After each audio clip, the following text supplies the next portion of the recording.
ദൈവതിരുനാമത്തിന് മഹത്വം ഉണ്ടാകട്ടെ. കർത്താവായ യേശു ക്രിസ്തുവിൻ്റെ സ്നേഹം നിറഞ്ഞ നാമത്തിൽ നിങ്ങൾക്ക് ഓരോരുത്തർക്കും എൻ്റെ എളിയ സ്നേഹവന്ദനം. നാം ദൈവവചനത്തിൻ്റെ അടിസ്ഥാനത്തിൽ ചില ആത്മീക സത്യങ്ങൾ നാം ഗ്രഹിക്കാൻ പോവുകയാണ്. ഗ്രഹിക്കുക മാത്രമല്ല, അനുഭവിക്കാൻ പോവുകയാണ്. കർത്താവിന് സ്തോത്രം. വേദപുസ്തകത്തിൻ്റെ ചരിത്രം തന്നെ അസാധ്യങ്ങളെ സാധ്യമാക്കി തരുന്ന ദൈവത്തിൻ്റെ പ്രവർത്തനങ്ങളാണ്. മനുഷ്യർക്ക് അസാധ്യമായ അനേക കാര്യങ്ങൾ ജീവനുള്ള ദൈവം സാധ്യമാക്കിയ ചരിത്രമാണ് വേദപുസ്തകത്തിൽ ഉടനീളം ഉൽപ്പത്തി മുതൽ വെളിപ്പാട് വരെ കാണുന്നത്.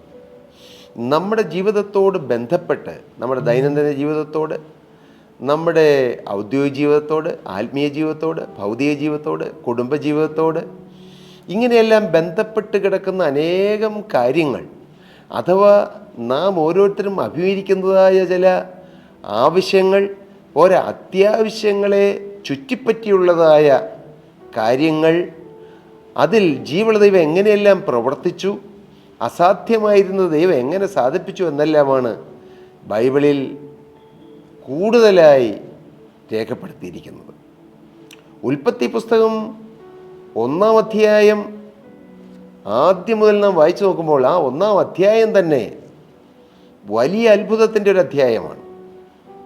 കാരണം ഈ പ്രപഞ്ചത്തെ ഉളവാക്കിയ ദൈവം, ആകാശത്തെയും ഭൂമിയെ സൃഷ്ടിച്ച ദൈവം, വെളിച്ചങ്ങളെ ഉണ്ടാക്കിയ ദൈവം, സമുദ്രങ്ങളെ ഉണ്ടാക്കിയ ദൈവം, ഭൂമിയിലെ മൃഗങ്ങളെയും പക്ഷികളെയും മൃഗജാലങ്ങളെയും മത്സ്യങ്ങളെയെല്ലാം സൃഷ്ടിച്ച ദൈവം, ആ ദൈവം അസാധ്യമായിരുന്നു ഒരു കാലഘട്ടം വരെ അത്.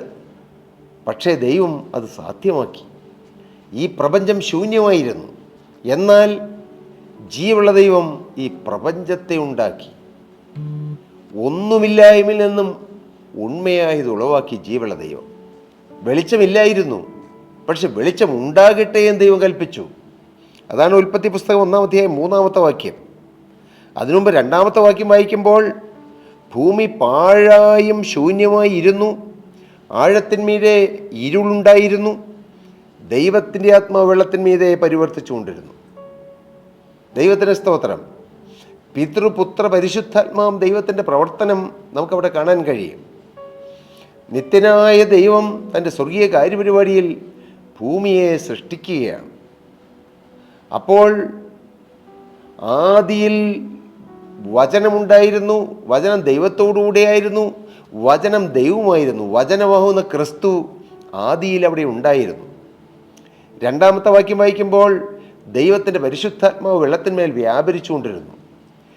പിതൃപുത്ര പരിശുദ്ധാത്മാവും ദൈവത്തിൻ്റെ ത്രിയേക ദൈവത്തിൻ്റെ പ്രവർത്തനം നമുക്കവിടെ കാണാൻ കഴിയും.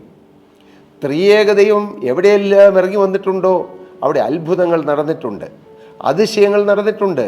അന്ന് നടന്നിട്ടുണ്ടെങ്കിൽ ഇന്നും നടക്കും, ഇപ്പോൾ നടന്നുകൊണ്ടിരിക്കുന്നുണ്ട്, നാളെയും നടക്കും. എൻ്റെ പ്രിയപ്പെട്ടവരെ, ഞാൻ ദൈവം ആകാശത്തെയും ഭൂമിയെയും മൃഗജാലങ്ങളെയും വെളിച്ചങ്ങളെയും എല്ലാം ഉണ്ടാക്കിയ ചരിത്രം പറയാനല്ല ഞാൻ ഈ വാക്കുകൾ പറയുന്നത്. നമ്മുടെ ജീവിതത്തിൽ ഇന്ന് ഇല്ലാത്തത് ഉണ്ടാക്കിത്തരാൻ ജീവനുള്ള ദൈവത്തിന് കഴിയും. നാം എങ്ങനെയാണ് വിശ്വസിക്കുന്നത്? ഈ ആകാശവും ഭൂമിയും എല്ലാം ഉണ്ടാക്കിയ ദൈവത്തിൻ്റെ ആ അത്ഭുത കൃപയെക്കുറിച്ച് നാം ചിന്തിക്കുമ്പോൾ, ജീവനുള്ള ദൈവത്തിൻ്റെ അവർണ്ണനീയമായ ആ വലിയ അത്ഭുതകരമായ പ്രവർത്തനങ്ങളെ നാം ഗ്രഹിക്കുമ്പോൾ, എൻ്റെ ഈ കൊച്ചു കാര്യം ചെയ്തു തരാൻ ദൈവത്തിന് കഴിയുമെന്നുള്ള വിശ്വാസം നമ്മിൽ വന്ന് നിറയുന്നു. ദൈവനാമം മഹത്വപ്പെടട്ടെ. ദൈവത്തിന് അസാധ്യമായതൊന്നുമില്ല. ദൈവത്തിന് സാധ്യമാണ്. നമുക്ക് പറ്റുമോ? ആകാശത്തെ ഉണ്ടാക്കാൻ പറ്റുകയില്ല. ഇന്ന് ശാസ്ത്രം കണ്ടുപിടിച്ചു കഴിഞ്ഞു. പണ്ട് നാം പറയും നവഗ്രഹങ്ങൾ, സൂര്യനും സൂര്യനെ ചുറ്റുന്ന 9 ഗ്രഹങ്ങൾ ഉണ്ടായിരുന്നു എന്ന് നാം പഠിച്ചിട്ടുണ്ട്. പക്ഷേ ഇന്ന് ശാസ്ത്രജ്ഞർ കണ്ടെത്തി ആ സൂര്യനും സൂര്യനെ ചുറ്റുന്നതായി 9 ഗ്രഹങ്ങളില്ല, 8 ഉള്ളൂ. പ്ലൂട്ടോ ഇല്ല എന്ന് പറയുന്നു, ഇല്ലേ? എന്നാൽ നാം കാണുന്ന ഒരു സൂര്യൻ, സൂര്യനെ ചുറ്റുന്ന ഗ്രഹങ്ങൾ, അതൊരു സൗരയൂഥം. എന്നാൽ സോളാർ സിസ്റ്റം അനവധി സോളാർ സിസ്റ്റം ഉണ്ടെന്ന്, മിൽക്കി വേ, ഗാലക്സി എന്നെല്ലാം പറയുന്ന അനേകായിരം നക്ഷത്രങ്ങൾ, ഗ്രഹങ്ങൾ, ഉപഗ്രഹങ്ങളെല്ലാം ഈ പ്രപഞ്ചത്തിലുണ്ടെന്ന്. ഒരുപക്ഷെ നമ്മുടെ ബുദ്ധിക്കത് മനസ്സിലാകുകയില്ല. ഇതാരാണ് ഉണ്ടാക്കിയത്? ജീവനുള്ള ദൈവം. ആ ദൈവത്തെ അപ്പാ എന്ന് വിളിച്ച് നമ്മുടെ ആവശ്യങ്ങൾ പറയാനുള്ള പദവിയാണ് നാം കർത്താവിന് വേണ്ടി ജീവിതം വെറുതെയിരിക്കുമ്പോൾ നമുക്ക് കിട്ടുന്നത്. ഞാൻ ഈ വാക്കുകൾ പറയുമ്പോൾ പോലും എൻ്റെ ചിന്തയിൽ അമ്പരന്നുകൊണ്ടാണ് ഞാൻ വാക്കുകൾ പറയുന്നത്. നിത്യനായ ദൈവത്തെ, ആകാശമുണ്ടാക്കിയ ദൈവത്തെ, ഭൂമി ഉണ്ടാക്കിയ ദൈവത്തെ, ഈ രാത്രിയും പകലും ഉണ്ടാക്കിയ ദൈവത്തെ, വെളിച്ചമുണ്ടാക്കിയ ദൈവത്തെ, ഈ ഭൂമിയിലുള്ള സകലമാന ഇതുവരെയും ആരും കണ്ടെത്താത്തതായ ചില മൃഗങ്ങൾ, സസ്യങ്ങൾ, പർവ്വജാതികൾ, മത്സ്യങ്ങൾ എല്ലാം ഉളവാക്കിയ നിത്യനായ ദൈവം, ആ ദൈവത്തെ അപ്പാ എന്ന് വിളിക്കാനുള്ള പദവി നമുക്ക് ദൈവം തന്നു. എത്ര ശ്രേഷ്ഠ പദവിയാണത്! എത്രയോ അനുഗ്രഹീതമായ പദവിയാണത്. പ്രിയപ്പെട്ടവരെ, ആ ദൈവത്തിനെല്ലാം സാധ്യമാണെന്ന് നാം ചിന്തിക്കണം. പ്രിയപ്പെട്ട മകനെ, പ്രിയ മകളെ, നിൻ്റെ പ്രശ്നം ചെറുതല്ലേ? ഒരുപക്ഷെ നിനക്ക് ആ പ്രശ്നം ഏറ്റവും വലുതായിട്ട് തോന്നും. തീർച്ചയായിട്ടും അവനവൻ്റെ പ്രശ്നം അവരവർക്ക് വലുതായി തോന്നും. തീർച്ചയായിട്ടും അത് സത്യമാണ്. അവരവരുടെ ദുഃഖങ്ങൾ, അവരവരുടെ വേദനകൾ, അവരവരുടെ സങ്കടങ്ങൾ, അവരവരുടെ ബുദ്ധിമുട്ടുകൾ, അവരവരുടെ ഓരോരുത്തരെയും ജീവിതത്തിലുള്ള ചില തടസ്സങ്ങൾ, മുന്നോട്ട് പോകാനുള്ളതായ ചില പ്രതിസന്ധികൾ, അത് ഏറ്റവും വലിയ കാര്യമായിട്ട് അവർക്ക് തോന്നും.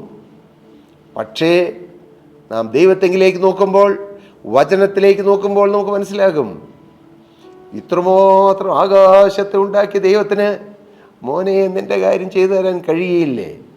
ഈ സമുദ്രങ്ങൾ മുഴുവൻ, നമുക്കറിയാം, ലോകത്തിൽ ഈ ഭൂമിയിൽ 2/3 സമുദ്രമാണ്, വെള്ളമാണ്. ഒരു ഭാഗമേ കരയുള്ളൂ.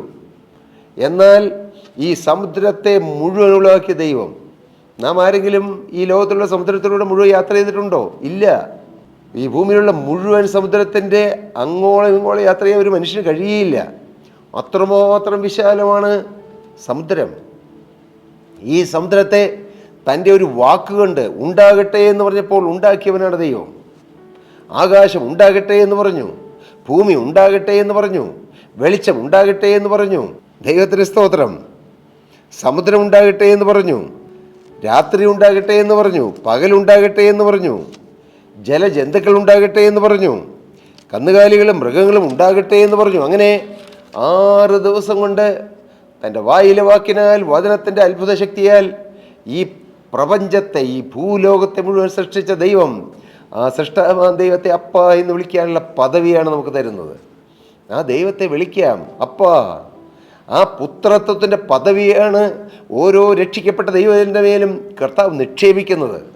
അവരൊരു പക്ഷേ അറിയുന്നുണ്ടായിരിക്കുകയില്ല. അവരിപ്പോഴും ഒരുപക്ഷെ യാചകരെ പോലെ, അല്ലെങ്കിൽ അടിമകളെ പോലെ, ദാസന്മാരെ പോലെ, ദാസിമാരെ പോലെ അവർ ദൈവത്തിന് മുമ്പിൽ ചെന്ന് കെഞ്ചുകയാണ്. പ്രിയപ്പെട്ടവരെ, ദൈവത്തിന് മുമ്പിൽ അഹങ്കാരം കാണിക്കണമെന്നല്ല ഞാൻ പറഞ്ഞത്. ഒരപ്പൻ്റെ മുന്നിൽ ചെന്ന് ഒരു മകനോ മകളോ അങ്ങനെ കെഞ്ചിയാണോ പറയുന്നത്? അല്ല. ഒരാൾ പറയുന്നത് ഞാനിങ്ങനെ കേട്ടു, കെഞ്ചി അല്ല പറയേണ്ടത്, കൊഞ്ചി പറയണമെന്ന്. സ്തോത്രം. എന്താണ് അതിൻ്റെ അർത്ഥം? ഒരപ്പനോട് മകനോ മകളോ പറയുന്ന പോലെ കൊഞ്ചി പറയാം. എന്താണ് ആ ബന്ധം? സ്നേഹബന്ധം, ജീവനുള്ള ദൈവത്തോടുള്ള ബന്ധം, നിത്യനായ ദൈവൻ്റെ അപ്പനാണെന്ന് പറയാനുള്ള പ്രാഗൽഭ്യം. അതെങ്ങനെ കിട്ടും? യേശു ക്രിസ്തുവിനെ രക്ഷിതാവും കർത്താവുമായി നാം സ്വീകരിക്കുമ്പോൾ ആ പദവിയാണ് ദൈവം നമുക്ക് തരുന്നത്. സൺഷിപ്പ്, പുത്രത്വത്തിൻ്റെ പദവി. നാം ഇനിയും ദാസ്യത്വത്തിൻ്റെ അടിമത്വത്തിൽ നിന്നുകൊണ്ട്, ആ ഒരു അടിമ നുഖത്തിൽ കീഴിൽ കിടന്നുകൊണ്ടല്ല പ്രാർത്ഥിക്കേണ്ടത്. മക്കളെങ്കിലോ അവകാശികളുമാകുന്നു എന്നുള്ള ആ വാഗ്ദത്തത്തിൽ നിന്നുകൊണ്ട് വേണം നാം പ്രാർത്ഥിക്കാൻ. അസാധ്യങ്ങളുടെ മുമ്പിൽ നിങ്ങൾ പതറരുത്, നിങ്ങൾ വാടരുത്, നിങ്ങൾ ക്ഷീണിക്കരുത്, നിങ്ങൾ നിരാശപ്പെടരുത്, നിങ്ങൾ ഭയപ്പെട്ട് പിന്നോട്ട് പോകരുത്, ഈ ആത്മീയ ജീവിതം വേണ്ട എന്ന് വെക്കരുത്. പ്രിയപ്പെട്ടവരെ, മുന്നോട്ട് പോകണം.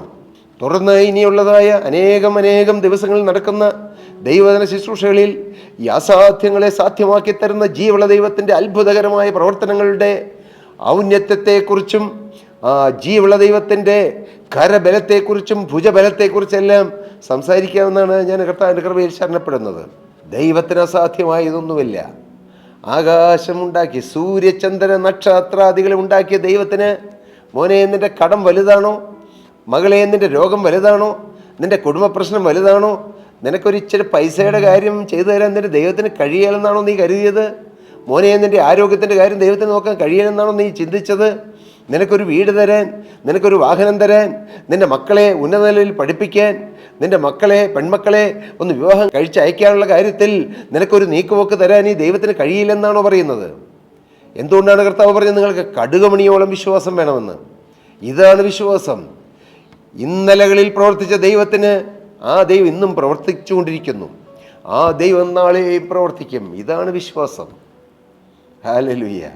ആകാശമുണ്ടാക്കിയ ദൈവം, വെളിച്ചങ്ങളെ ഉണ്ടാക്കിയ ദൈവത്തിന് എൻ്റെ കാര്യം നോക്കാൻ കഴിയുമെന്നുള്ള ഉറപ്പ്.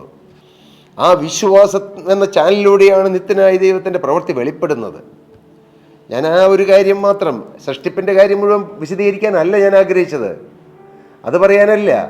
എൻ്റെ ദൈവത്തിന് അസാധ്യമായതൊന്നുമില്ല എന്ന് എൻ്റെ പ്രേക്ഷകരായ ആളുകളെ, കർത്താവ് സ്നേഹിക്കുന്ന കർത്താവിൻ്റെ മക്കളെ ഒന്ന് അറിയിക്കാനും ബലപ്പെടുത്താനും, നിങ്ങളുടെ തളർച്ചകളൊന്ന് മാറി നിങ്ങൾ ആത്മാവിൽ ഉത്സാഹമുള്ളവരായി മുന്നോട്ട് വരുവാനും, അങ്ങനെ ക്രിസ്തുവിൻ്റെ സ്നേഹത്താൽ നിറയപ്പെട്ട് ആ ക്രിസ്തുവിനോടുള്ള വിശ്വാസത്തിൽ നിറഞ്ഞ് നിങ്ങൾ കർത്താവിന് വേണ്ടി തലമുറയിൽ നിൽക്കുന്നവരായി, നിങ്ങൾക്ക് മാത്രമല്ല അനേകർക്ക് വേണ്ടി പ്രാർത്ഥിച്ച് ദൈവസനിൽ നിന്ന് പ്രാർത്ഥനകൾക്ക് ഉത്തരം നേടിയെടുക്കുന്നവരായി തീരണമെന്ന് കർത്താവ് ആഗ്രഹിക്കുന്നു. പാവപ്പെട്ട ഞാനും ആഗ്രഹിക്കുന്നു. പ്രിയപ്പെട്ടവരെ, നിങ്ങൾ എന്തു പറയുന്നു? ഒരു ഭക്തനായ മനുഷ്യൻ ഇപ്രകാരം പറഞ്ഞു: നിങ്ങൾ വേദപുസ്തകം വായിക്കുമ്പോൾ ദൈവമെന്നോ കർത്താവെന്നോ യേശുവെന്നോ അവിടെ എവിടെയെങ്കിലും കാണുമ്പോൾ എൻ്റെ അപ്പനെന്ന് പറഞ്ഞ് പ്രാർത്ഥിക്കണമെന്ന്, വേദപുസ്തകം വായിക്കണമെന്ന് അദ്ദേഹം ഇങ്ങനെ വായിച്ചു കേൾപ്പിച്ചു. ആദിയിൽ ദൈവം ആകാശവും ഭൂമിയും സൃഷ്ടിച്ചു എന്നെഴുതിയതിന് പകരം അദ്ദേഹം ഇങ്ങനെ വായിച്ചു: ആദിയിൽ എൻ്റെ അപ്പൻ ആകാശവും ഭൂമിയും സൃഷ്ടിച്ചു. ഒന്ന് ചിന്തിച്ചേ, അതേ ആ പദവിയാണ് നമുക്ക് തരുന്നത്. ഇത് സൃഷ്ടിച്ചതല്ല എൻ്റെ അപ്പനാണ്, സ്വർഗത്തിലെ അപ്പനാണ്. ആ സ്വർഗത്തിലെ അപ്പൻ്റെ മോനാണ് ഞാൻ, സ്വർഗത്തിലെ അപ്പൻ്റെ മോളാണ് ഞാൻ ഇനി നിരാശപ്പെടുകയില്ല, ഞാൻ ഇനി തളരുകയില്ല, ഞാൻ ഇനി പിന്നോട്ട് പോകുകയില്ല. എൻ്റെ ദൈവത്തിന് അസാധ്യമായ ഇതൊന്നുമില്ല എന്ന് ചിന്തിച്ച് ഞാൻ മുന്നോട്ട് മുന്നോട്ട് മുന്നോട്ട് പോകും. ഈ സമർപ്പണം നിങ്ങൾക്കുണ്ടെങ്കിൽ നിങ്ങളുടെ നിരാശകൾ തെറിച്ചു പോകും. എൻ്റെ പ്രിയപ്പെട്ടവരെ, അങ്ങനെ നിങ്ങൾ അധികാരത്തോടെ മുന്നോട്ട് പോകണം, മക്കളുടെ പദവിയിൽ മുന്നോട്ട് പോകണം. പ്രിയ സഹോദരങ്ങളെ, തുടർന്നുള്ളതായ നമ്മുടെ ഓരോ മീറ്റിങ്ങുകളിലും ഓരോ യൂട്യൂബ് ചാനലിലൂടെയുള്ളതായ മെസ്സേജുകളിലും അസാധ്യങ്ങളെ സാധ്യമാക്കി ദൈവം ഓൾറെഡി നമ്മൾ തുടങ്ങിക്കഴിഞ്ഞു.